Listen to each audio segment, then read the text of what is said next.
સાચા સગા કોણ આપણા? સગા રે સગા એ તમે શું કરો?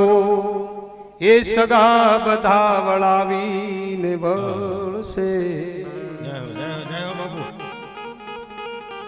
પણ સાચા રે સગા વનના લાકડા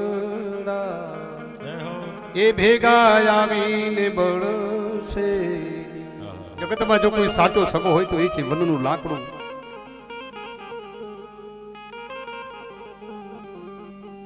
આ સૃષ્ટિમાં આપણી સાથે રહેવા વાળા આપણા સ્નેહીજન ખરા, પણ સાથે નહીં આવે. માણસ બીજ વાવી અને ફળતણી આસથી, પ્રેમથી વૃક્ષને પાય પાણી. અરે બીજ વાવી અને ફળતણી આસથી અને પ્રેમથી વૃક્ષને પાય પાણી. મધુર ફળ તેના બહુ ગાધા અને છાયડીમાં મોજ માણી. મધુર ફળ તેના બહુ ગાધા અને છાયડીમાં મોજ માણી. બીજ વાવે ફળની આશાથી, પ્રેમથી અને વૃક્ષને ઉછેરે, પાણી પાય, ઝાડવાને મોટું કરે અને ઝાડવાને ફળ આવ્યા. અને એ દિવસે આ મનુષ્યને એ ફળ લેતા પણ ના આવડ્યા. અને પાણો માર્યો, પથ્થર મારી મારીને ફળ લીધા. છતાંય વૃક્ષ કહે છે કઈ નહીં ભાઈ, તે મને પાણી પાયું, તું મને પથ્થર માર તો હું તને મારા સંતાન આપી દઉં, મારા ફળ આપી દઉં. અને એ ફળ એને આપી દે, એને પથ્થર મારે અને ફળ આપી દે.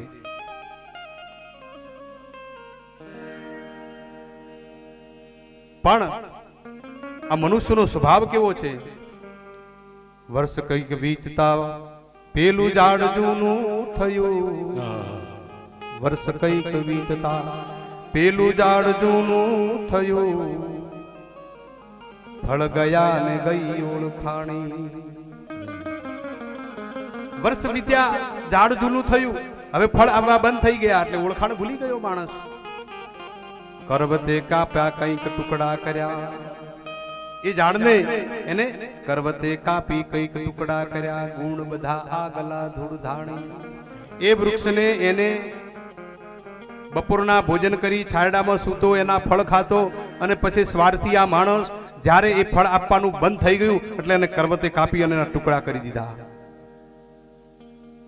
છતાંય કારણ કે વૃક્ષ છે, સંત છે, અને સંત પોતાનો પરોપકારનો સ્વભાવ ક્યારે પણ ન ભૂલે. કારણ કે વૃક્ષ છે, સંત છે.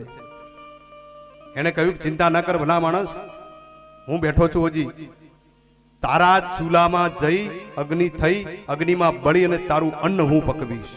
અને ચૂલામાં જઈને એ લાકડા આપણું અન્ન પકવે, સાથ છોડતા નથી.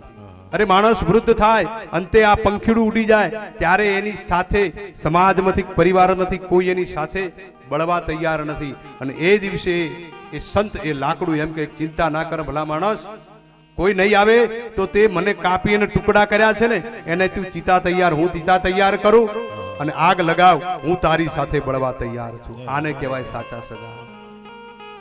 આજ અમે નિસરણી એ બનીને દુનિયામાં ઉભા રે, ચડનારા કોઈ મને ન મળ્યા રે.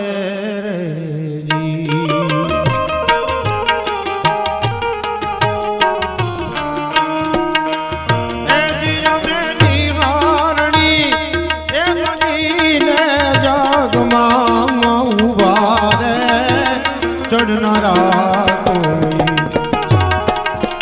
નો મળ્યા રે, નો રે રે મળ્યા રે.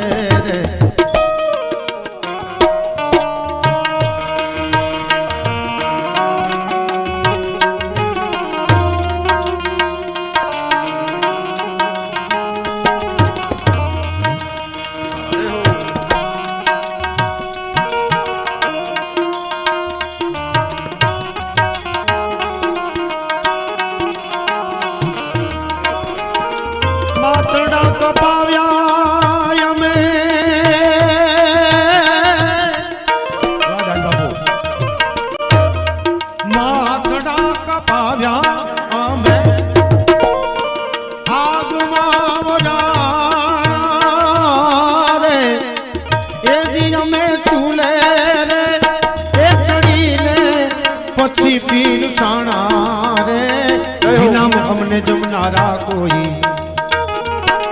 નો મળ્યા રે નિસરણ